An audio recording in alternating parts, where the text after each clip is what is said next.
If you've watched the other videos in this series, the Golden Gate feature, the biology of Claude, attribution graphs, they all rest on one foundational idea, and this is the paper that established it.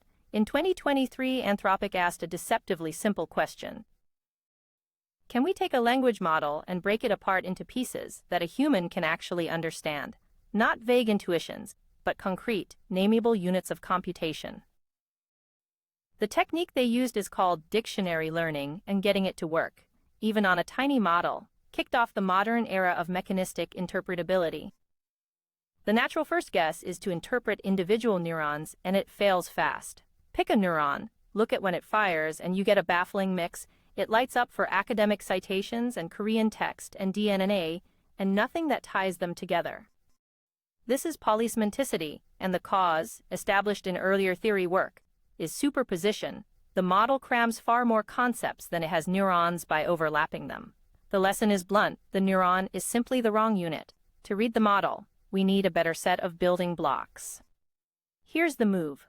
Take the activations from the model's MLP layer and train a separate, small network called a sparse autoencoder on them.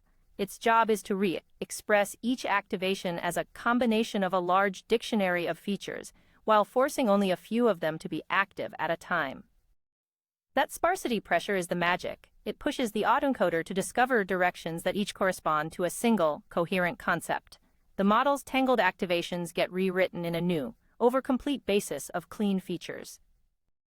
That's the whole method, and the rest of the paper is asking, did it work? It worked, and beautifully. Here's a representative feature.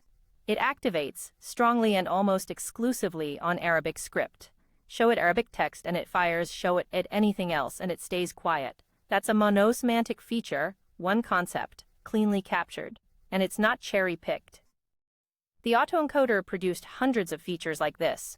For DNA base pair sequences, for base 64 encoded text, for Hebrew, for legal language, for specific tokens in specific contexts. Where neurons gave us mush, features give us a dictionary of recognizable concepts. This isn't just eyeballing nice examples, they measured it, using automated interpretability scoring, where another model tries to predict when a unit fires based on its proposed explanation. The features score dramatically higher than the original neurons. The distribution shifts way over. The features are far more predictable, far more explainable. So the claim that features are more interpretable than neurons isn't a vibe, it's a quantitative result. The new basis really is better. There's a lovely bonus here. Remember that confusing neuron that fired for citations and Korean and DNA all at once? Dictionary learning explains it. That single polysemantic neuron turns out to be a blend, a superposition of several clean features, and when you do decompose the activations, the jumble separates back out into distinct concepts. So this method doesn't just hand us better units to read, it actually accounts for why the neurons looked like nonsense in the first place. The confusion was superposition, and features are the unmixing. It's worth being precise about what a good feature even means, because the paper is careful here. Two properties matter. A feature should be specific, it fires for its concept, and almost nothing else, no false alarms. And it should be sensitive, it fires for nearly every genuine instance of that concept, no misses. The best features score well on both, switching on for Arabic text, and only Arabic text, reliably. Having both properties is what earns us the right to slap a human-readable label on a direction in activation space and actually trust it. Crucially, these features aren't just descriptive labels, they're part of the computation. You can test this by intervening, clamp a feature off, and the specific behavior it represents disappears, turn it on, and that behavior appears. The base 64 feature, for instance, genuinely controls the model's tendency to predict base 64 text. So a feature is a causal handle on the model's behavior, not merely a correlation we noticed. That causal status is exactly what later made feature steering and Golden Gate Claude possible. Now, one of the most fascinating phenomena, feature splitting. The number of features you get depends on how big you make the dictionary. With a small dictionary, you might get one broad feature for, say, base 64. Grow the dictionary and that single feature splits into several finer-grained ones, distinguishing different flavors of the concept. The same happens for DNA, for French, for SQL. It's like turning up the magnification on a microscope. The same underlying structure resolves into more and more detail. There isn't one correct number of features, there's a resolution dial. Here's feature splitting up close.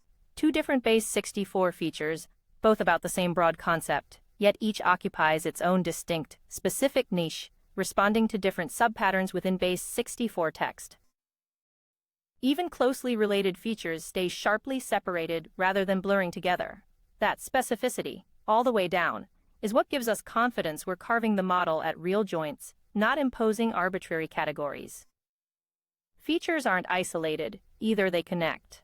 By looking at how one feature influences the next token, and the next feature, the authors found that groups of features wire together into little structured machines, almost like finite-state automata.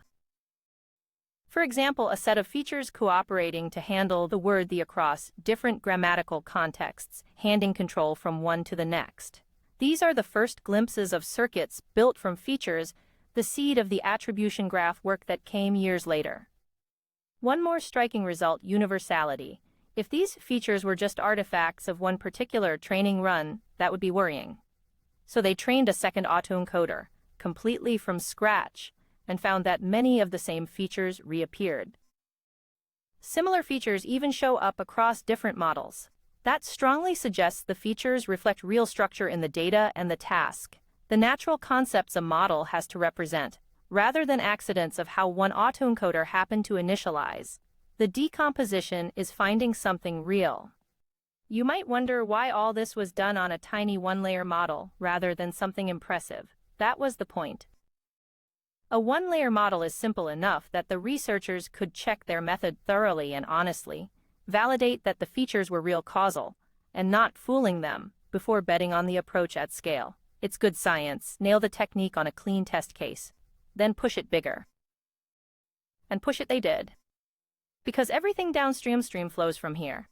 Once dictionary learning was proven on the toy model, the obvious next step was scale, and that became scaling monosemanticity, the same technique applied to Claude 3 Sonnet, yielding millions of features and the famous Golden Gate Claude. From there came attribution graphs and the biology of a language model, tracing circuits built from exactly these features. This humble one-layer experiment is the root of that whole tree. The caveats are real and the authors are upfront about them. This is a one-layer model, far simpler than the deep networks we actually care about. The autoencoder is incomplete. It doesn't capture everything, and some of its features end up dead or extremely rare. And interpreting what each feature means still relies on a mix of human and automated judgment, which can be wrong. None of this sinks the result, but it sets honest expectations. This is a strong proof of concept, not a finished science. So here's the bottom line. This paper gave the first clean demonstration that a language model can be decomposed into human-understandable features using dictionary learning. Those features turned out to be interpretable, far more so than neurons, genuinely causal, universal across training runs, and splittable to any resolution you like. It quietly answered the question that had haunted the field: are there interpretable units inside these models at all? Yes, there are. And that answer is the cornerstone everything else in this series was built upon.